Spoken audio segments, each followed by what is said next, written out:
Dia adalah tahanan dengan IQ super. Hari ini, dia melihat seekor kecoa masuk ke selnya. Mungkin orang lain berpikir itu hal biasa. Tapi, di matanya, ini berarti petunjuk yang sangat penting. Penjaranya sudah sangat tua. Dindingnya terkorosi oleh udara lembab. Pagar besinya juga teroksidasi dan berkarat. Ini adalah kondisi sempurna untuk kabur. Frank memutuskan untuk mencobanya. Dia mengeluarkan gunting kuku. Dicongkelnya pojokan ventilasi. Dan benar, dindingnya tercongkel dengan mudah. Dia dipenjara di Alcatraz, penjara terketat di Amerika Serikat. Dikelilingi laut dan terisolasi dari sekitarnya. Tak ada yang berani kabur dari sana. Karena akan ditembak mati atau tenggelam. Tidak ada yang bisa kabur hidup-hidup. Jumlah penjaga di sini 2 kali lipat penjaga di penjara lain. 12 kali pemeriksaan kehadiran. Mereka perlu melapor, bahkan untuk sekadar ke toilet.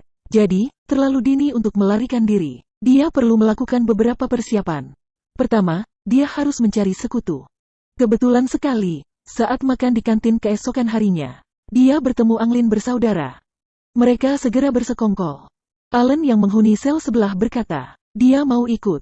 Jadi, sudah ada 4 orang dalam tim ini. Rencana dimulai. Saat kegelapan menutupi malam, Frank mulai menggunakan gunting kuku untuk mencongkel dinding ventilasi. Sementara, Allen mengawasi penjaga. Ketika penjaga datang, dia menguap untuk memperingatkannya.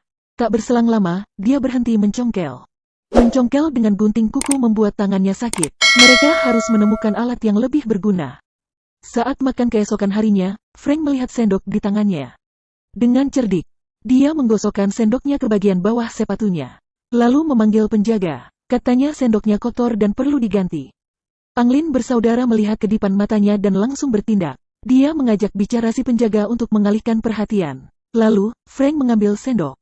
Sebanyak 2. Tapi, sendok itu tetap tak bisa dipakai untuk mencongkel. Dia mencari cara lain. Dia bertemu seorang tahanan tua yang memiliki koin. Dia berjanji memberikan hidangan pencuci mulut untuk mengganti koinnya. Lalu, saat Frank kembali ke sel, dia kumpulkan banyak korek api dan memasukkannya ke kaleng.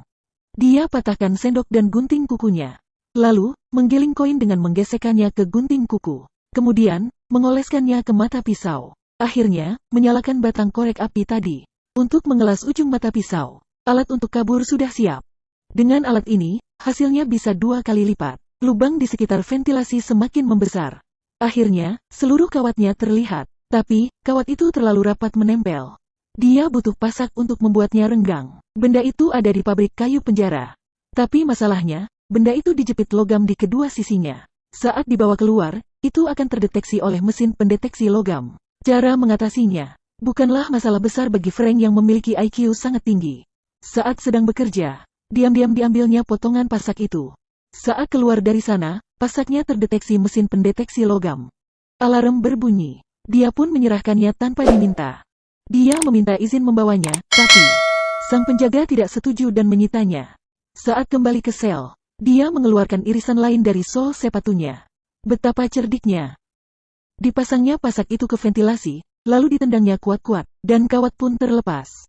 Tapi, tidak cukup sampai di sini. Kabur dari penjara bukan urusan sehari 2 hari. Penjaga penjara bisa muncul kapan saja. Mata penjaga selalu mengawasi tempat seluas itu. Dia harus membuat penyamaran. Dia merobek majalah dan merendamnya. Lalu, diperas menjadi persegi panjang. Dan rekatkan dengan lumpur agar menjadi kotak. Allen berpura-pura ingin melukis. Penjaga mengantarkan peralatan melukis.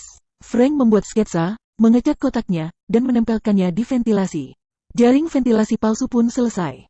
Hari-hari berikutnya, Frank mati-matian menggali di malam hari, memanfaatkan angin selama 100 hari, untuk membuang pasir hasil galiannya. Ketika semuanya berjalan dengan baik, penjara tiba-tiba mengadakan inspeksi mendadak. Mereka juga memeriksa kamar Frank. Sipir masuk ke kamarnya. Setelah menyingkirkan koper, ventilasinya terlihat. Untungnya, ventilasi palsu ini sangat sempurna. Jadi, dia tidak curiga sama sekali. Penjaga lalu memindahkan selimut dan kasurnya. Mereka memindainya berulang kali dengan pendeteksi logam. Untungnya, tak ada barang selundupan yang ditemukan. Mereka pun pergi. Untuk mencegah insiden itu terjadi lagi, Frank memutuskan untuk mempercepat aksinya. Dia menyerahkan alat penggalian pada rekan-rekannya, agar mereka melakukan hal yang sama, yaitu mencongkel ventilasi di sel. Di sisi lain, dia berencana masuk ke dalam terowongan untuk memantau situasi. Untuk mengakali penjaga yang berpatroli, Frank membawa koran dan tanah lagi. Dia membentuk kepala manusia dengan mencampur koran dan tanah, mewarnainya dan menempelinya dengan rambut, lalu ditutupi selimut. Saat dilihat dari luar, seolah-olah dia yang sedang tidur. Semuanya sudah siap. Dia keluar lewat ventilasi dan menutupnya dengan yang palsu. Dia mulai beraksi. Dia ikuti jalur pipa sampai ke puncak penjara. Tidak ada jalan di sana, dia hanya bisa naik. Tapi, palangnya terlalu tinggi untuk dijangkau. Dia harus memikirkan cara lain. Saat ini, penjaga berpatroli. Dia merasa aneh melihat Frank tidur lebih awal. Alan menjelaskan bahwa dia sakit. Penjaga itu hampir pergi saat tongkatnya terjatuh. Dengan suara nyaring, dia melirik Frank, tetap tidak bergerak. Dia mengulurkan tangan untuk membuktikan kecurigaannya. Untungnya, Frank sudah kembali ke sana. Frank memperbaiki rencananya. Malamnya, dia membawa tim. Dengan berpijakan pada temannya, dia berhasil menyentuh jeruji.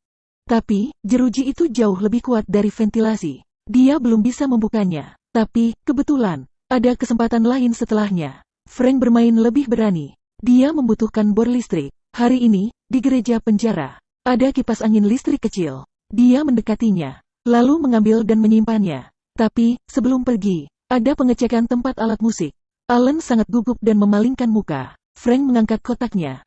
Mempersilakan penjaga memeriksanya. Penjaga menatap matanya yang percaya diri. Dan melirik Alan di belakangnya. Dia memilih kotak Alan. Dan bagaimana dengan Frank? Dengan sombongnya membawa kotak berisi kipas angin. Ini adalah pengendalian dirinya yang super. Kembali ke sel, dia lepas baling-baling kipas. Lalu mengganti mata bor yang disiapkan sebelumnya. Dia naik ke palang besi lagi. Bengkokkan jerujinya. Dia belum juga berhasil membuka tutupnya. Bor listrik itu berdaya rendah dan memakan waktu lama. Akhirnya, setelah 10 harian bekerja keras, semuanya sudah siap. Rencana kabur yang sesungguhnya dimulai. Malam ini, mereka menutupi kepala palsu itu dengan selimut. Naik lewat saluran ventilasi ke puncak penjara. Tapi, Alan yang semula berencana ikut, menjadi gugup dan tak bisa pergi. Dia terlalu takut mati. Dia berbaring di tempat tidur sambil menangis. Frank berteriak beberapa kali, tapi dia tak menjawab. Akhirnya, 3 orang itu meninggalkannya. Mereka sampai ke bawah jeruji, menarik satu sama lain ke atas gedung. Tapi, Frank mendorong tutupnya terlalu kuat, sehingga suara jatuhnya pun nyaring. Hal itu menarik perhatian penjaga. Diarahkannya lampu sorot ke sekelilingnya. Untungnya, Frank berhati-hati. Dia bersembunyi di dalam pipa. Penjaga itu tak menemukan keanehan. Setelah semuanya tenang, ketiganya mulai naik. Dengan menghindari lampu sorot, di atas sana, ada kebebasan. Dan Alan akhirnya mengumpulkan keberanian untuk naik. Tapi, saat sampai di bawah jeruji, semua rekannya sudah pergi. Dia tidak bisa naik sendirian. Dia buntu. Ketiga orang rekannya sudah sampai di pantai Pulau Alcatraz. Mereka mengeluarkan jaket dan rakit pelampung yang sudah disiapkan. Meniupnya kuat-kuat. Malam semakin larut. Ketiga orang itu mendayung keras di air yang dingin, menuju kebebasan. Penjaga yang berkeliling keesokan harinya heran mengapa Frank masih tidur dan tidak bergerak. Dia masuk, menyalakan lampu, lalu menariknya. Dia menyadari itu adalah kepala tiruan. Penjaga panik dan meniup peluit. Semua penjaga dikerahkan untuk menelusuri seluruh pelosok pulau. Tapi, hanya bunga krisan yang ditemukan. Krisan melambangkan harapan, yang berarti ketiga orang itu berhasil lolos. Sipir melemparkan krisan ke laut dengan marah, dan mengumumkan kematian ketiganya. Jangan sampai ada noda yang mencoreng. Penjara dengan keamanan super ketat ini. Escape from Alcatraz diadaptasi dari kisah nyata. Film tentang jailbreak ini berkisah tentang seseorang yang kecerdasan emosionalnya luar biasa, yang tidak takut melangkah sedikit demi sedikit, dengan tujuan yang jelas dan tegas. Orang seperti itu, percayalah, apapun yang dia lakukan, pasti